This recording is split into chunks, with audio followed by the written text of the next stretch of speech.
एक ट्रेन धक्कार जड़े युवक गुड़ शरीर अलग हो जाइथिबा बेले तांको अति संकटापन्न अवस्था मेडिकल रे भर्ती कर जाइछि। एपरी घटना घटी ढेंकानाल जिला कामाख्यानगर थाना अनुगुल डुबुरी नूतन रेलपथर लोकनाथपुर शासन गाँ निकटरे। आउ गुरुतर होइथिबा युवक जनक हेउछंती तोमुसिंगा थाना गुनेई बिल गाँर जितेंद्र भोई। तेबे जितेंद्र जड़े खलासी भाव में ट्रक रे कार्य करुवा बेले लोकनाथपुर शासन छक निकटरे थिबा रेलवे लाइन क्रॉस करुवा समय रे एक ट्रेन तांकु धक्का देइथिला।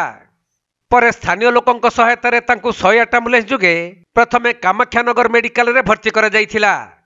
हेले तांको अवस्था अति संकटापन्न थिबारु तांकु पुणी कटक बड़ मेडिकल को स्थानांतरित करा जाइथिबा जणा पड़िछि।